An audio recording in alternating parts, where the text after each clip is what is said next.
Coming up on American Graduate, keeping California kids in school. Every single student in California has the potential to succeed. Teaching students to think outside of the box. See how this trash is helping high school students transform their educational experience. The sort of terrific stuff we're seeing at Grant and Carver and Hiram Johnson is happening all over California. And tracking students as early as grade school. Kindergartners are absolutely at risk for dropping out of school. Hear what state leaders, Money does matter. Class sizes have become the most crowded in the nation. and community leaders We've kind of come to the conclusion that we can't rely on the state. are doing to keep students in school and navigate their way to graduation and higher education.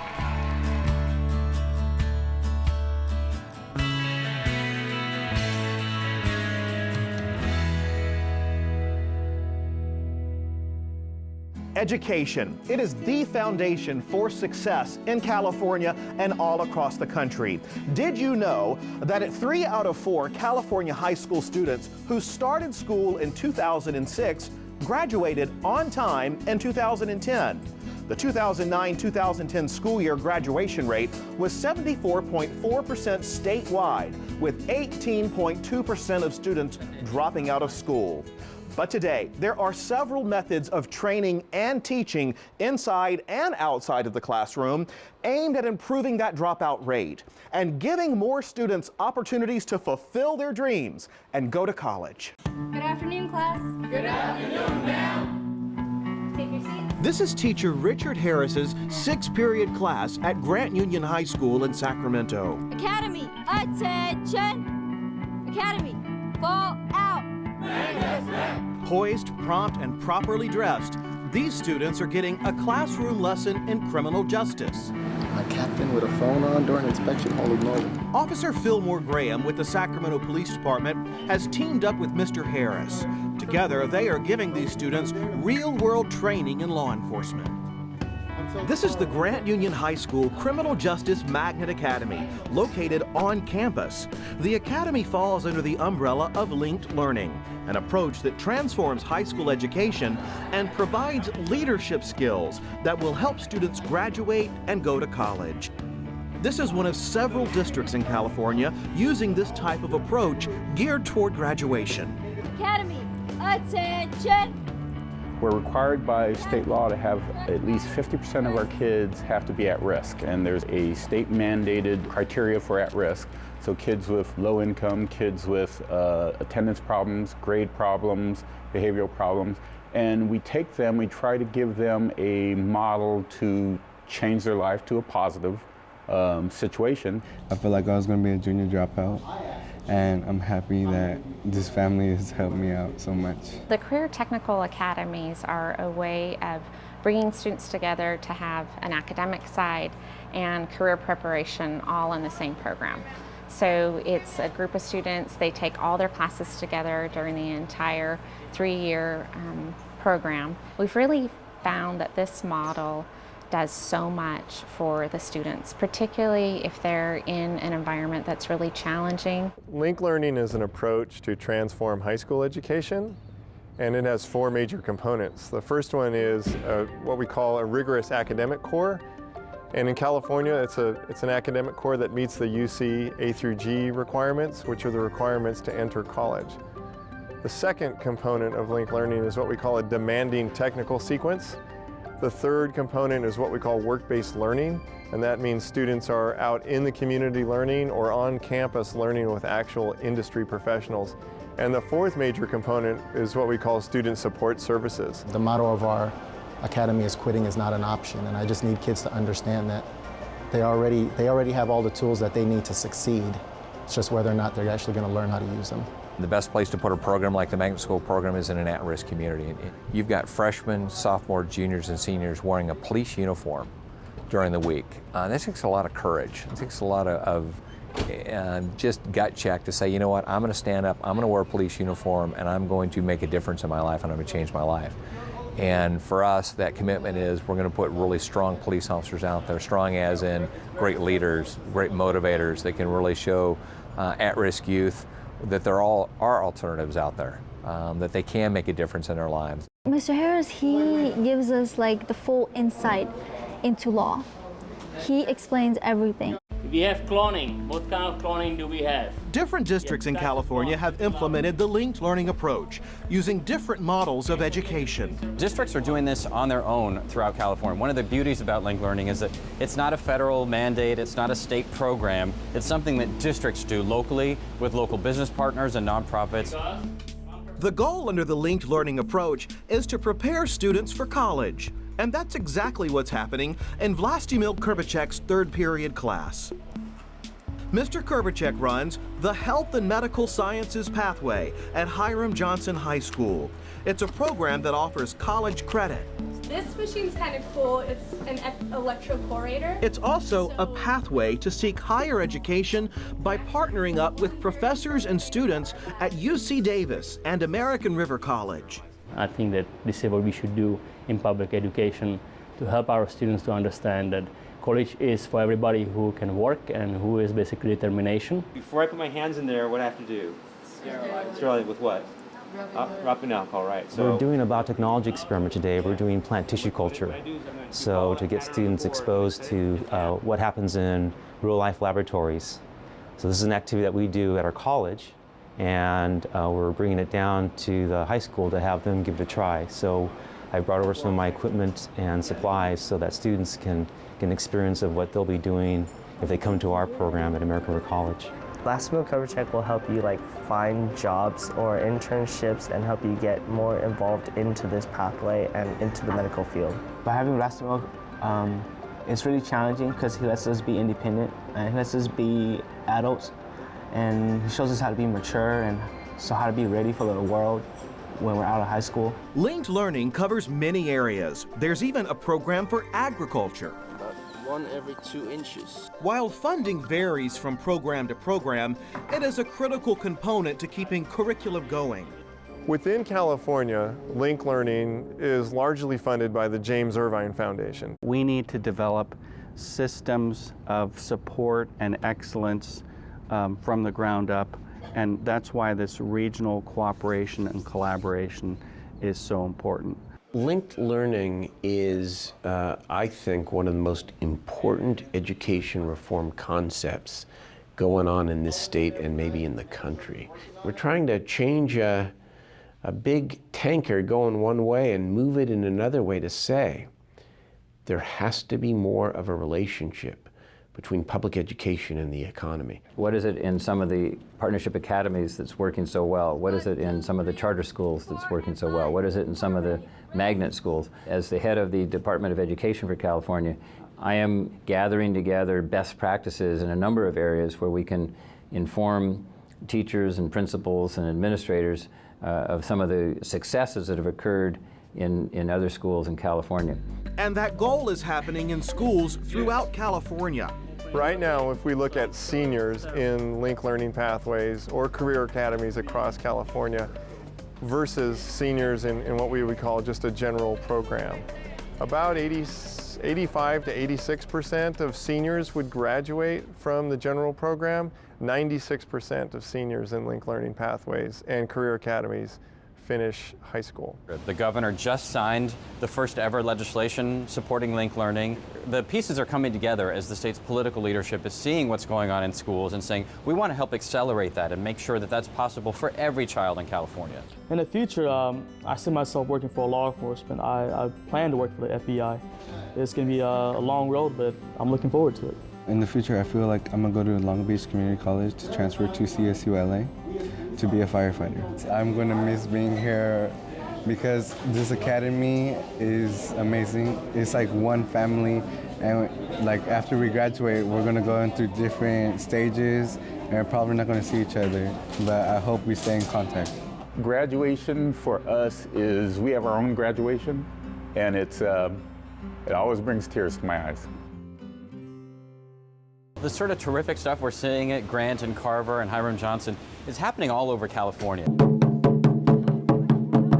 It's a school project drawing dozens of high school students out of their classes and on a path to follow their dreams. Today's school assignment requires work inside the classroom and outside the classroom.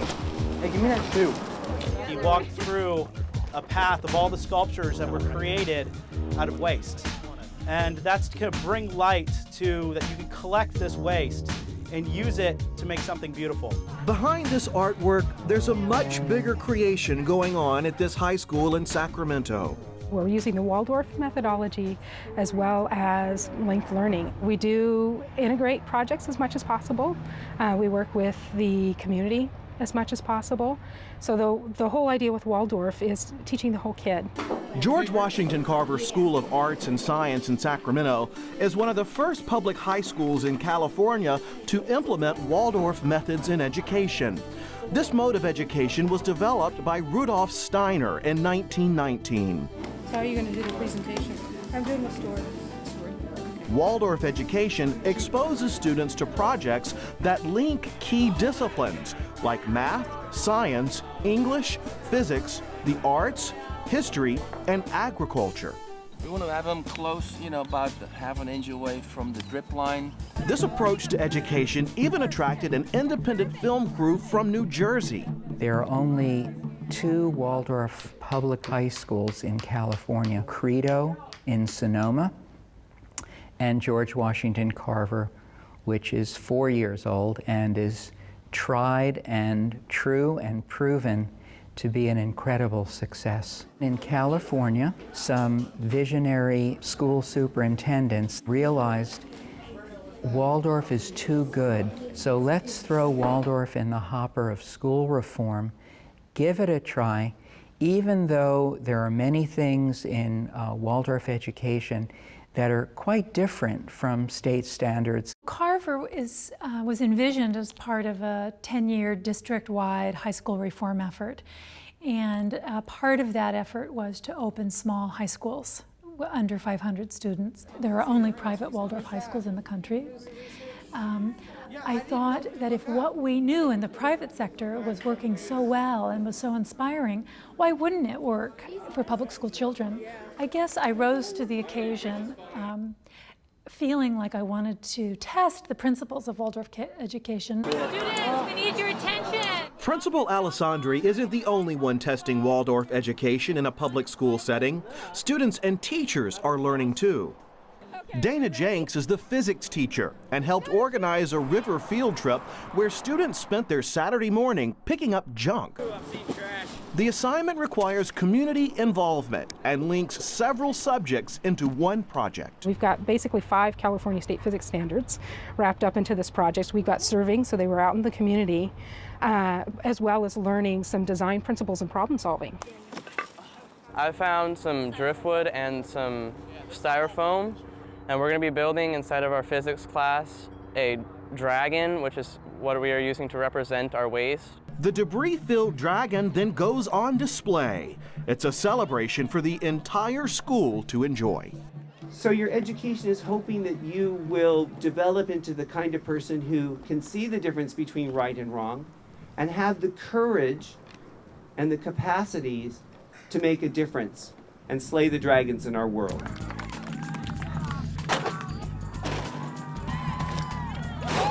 It's more like you're being a part of what you're learning. It's not just through textbooks and stuff. We need more light. Being in an outside program like this really helps, along with art, helping your creativity flow and you being able to be an individual as a person and not have to, just go through school as school and more go through school as a culture. Carver makes me feel like I'm taking my education. I have friends for life here. At a place like George Washington Carver, School of the Arts and Sciences, you're going to be in a college preparatory sequence, but you're going to be examining the theme of sustainability and how that relates to the broader industry sectors of environmental planning, of urban agriculture, and of design. We want to make sure that our education offers well-rounded opportunities that will tap into every child's unique potential. And some of that has been cut out of our schools in recent years includes the arts, includes music, drama. And we can do a lot with linked learning to bring the arts into the science classes and into the social studies classes. Brianna Price graduated from Carver. She's now attending UC Davis and credits her teachers for her success. I've learned a whole new schooling style, the Waldorf method, which has really opened my eyes to a lot of things. And I see myself finishing college. We've had great success with graduation rates. We've had great success with our test scores. We've had great success reducing truancy. If they're excited about learning and they're excited about finding the information, then we are successful because we have excited learners. What I've seen in the George Washington Carver School is something new and powerful. It's going to take it into the future. For the most part, when we do home visits, the parents are the ones that have called and they're requesting assistance because they cannot get their child, son or daughter, to go into school. It's 8:30 on a Tuesday morning. Classes have just begun at Stagg High School in Stockton, and the cops are on patrol. It always amazes me that the kids that have been expelled from school can't make it to school on time. They understand when school lets out, and they're always on time to meet their friends after school. This officer's assignment: get kids back in school. Today, Officer Redfern is teaming up with the Stockton Unified School District's Child Welfare and Attendance Division. Good morning. Morning. I'm Ms. Rodriguez from Stagg High School. Together, they are going door to door on a mission to get kids to class. And you're also at the point right now where you're looking at being cited, okay? And that's only going to complicate your matters more. This is just one way Stockton Unified is working with the state to track down students who haven't shown up for class. And it's working. How you doing today, sir? In this Stockton apartment, Officer Redfern finds an 8th grader sleeping on the couch. Your dad knows, what's going on. And he's already missed several days of school. 10:15. You think you can get up right now real quick and dress and go for at least half a day? What's left of the school? What? Do you think you can get up and get dressed and go to school at least for half day? We usually do home visits when we have a teacher that's concerned or any staff that's concerned. We have to at least do 3 attempts by phone to get a hold of the parent or another family member that can give us information about the student.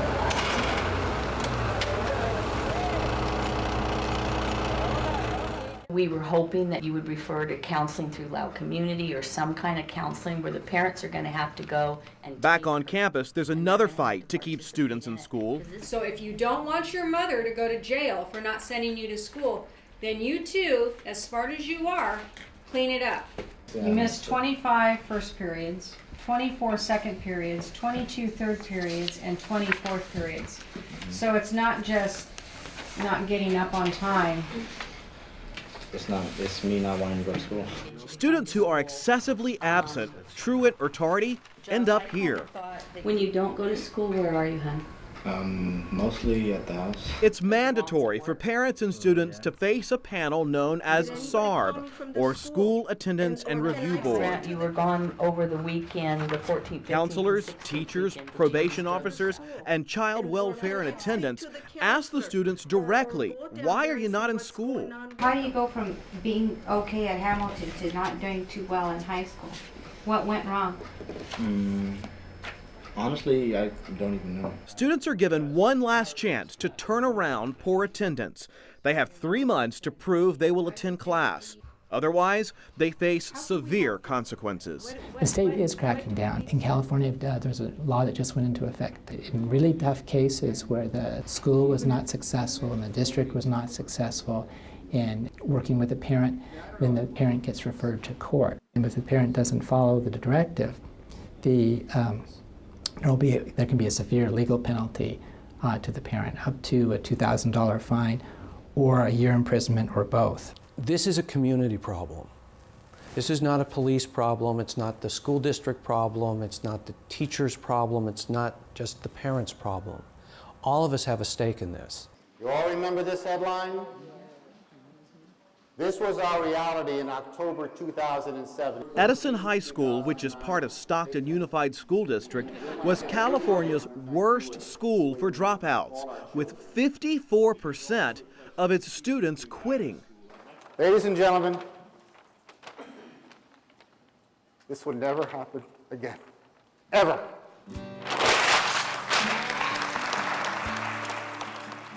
By tracking students more closely, attendance is turning around at Edison High School.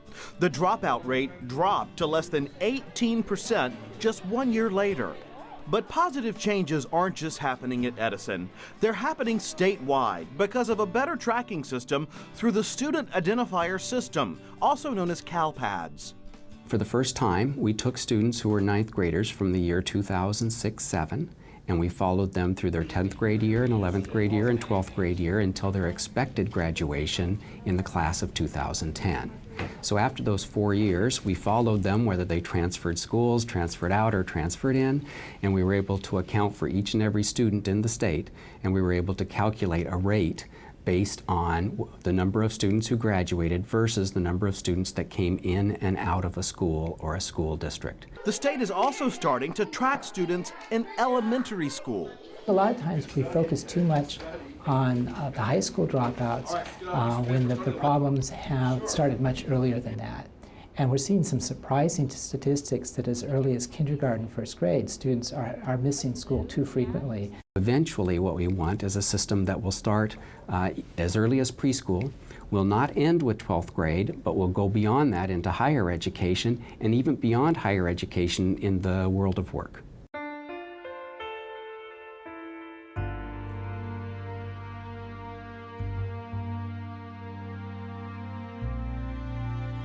There are states, California, Arizona, New Mexico, Florida, 3 states around the country that are looking at 3rd grade reading scores and projecting how many prisons they're going to need to build. 70% of inmates in the California prison system today did not have a high school diploma. And for the juvenile system, we know that it costs about $1 billion a year to incarcerate. And these inmates, 1 out of 5 of them don't read above 3rd grade. Had I gotten my high school diploma when I was out in society and going to school and doing what I needed, I probably wouldn't end up in prison. I can pretty much guarantee that because of the social circles that I ran around with. If I would have stayed in school, I wouldn't have been exposed to the streets and all the negativity in the streets, and I think I would have been better off going to school. School was nothing to me. Nobody ever took the time out to show me how it relates to the real world. I never knew how to call on somebody for help. And so school to me was one big party. I dropped out in my 12th grade, I was 18. And then you start looking to your future and you really do need these things, and this program here actually prepares you for the outside when you do go out there.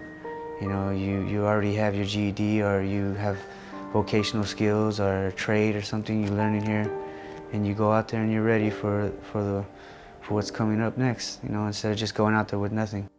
A lot of these inmates get their GED or whatever academic achievement they get, not for themselves, but for their children. Their children have gotten to the point now where they may be at risk for moving into the same direction that they themselves were when they were young. Right now in California prisons, they're downsizing in education, and they're downsizing in rehabilitation, right?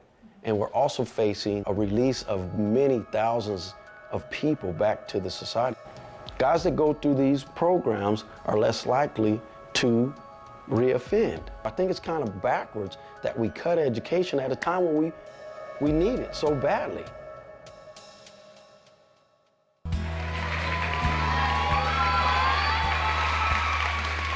Somebody told me once, they shouldn't have told me this, that school's not for everybody.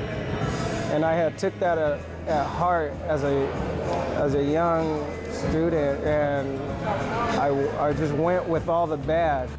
It took a long time for Joshua Sims to finally realize what he could accomplish in school. Now I know that this future is bright for me. Joshua just earned his GED through the Job Corps. In the process, he and his classmates have proved something to themselves and their families.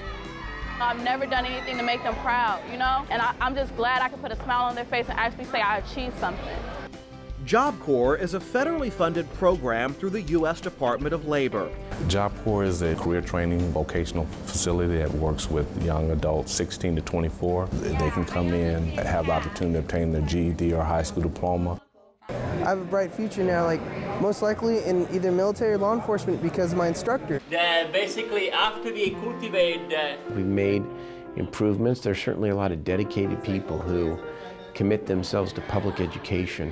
For every successful adult, they can look back generally and say there was that moment, there was that spark, where all of a sudden they saw something or experienced something that said, you know what, I want to do that.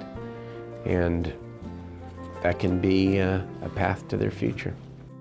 In the future, I see myself basically hopefully getting into medical school and then becoming either a pharmacist, a pediatrician, or a family practitioner. I really think that a regional implementation strategy is critical if we're to improve education. In my future, I see me as a pediatrician. If we can keep one child in school, then that helps with improving public safety. This is the greatest job I could have. I couldn't think of anything else I'd want to do now. To order a DVD copy of this program, call 888-814-3923 or visit kvie.org/viewfinder. American Graduate, Keeping California Kids in School, is part of American Graduate, Let's Make It Happen, a public media initiative supported by the Corporation for Public Broadcasting to help local communities across America address the dropout crisis.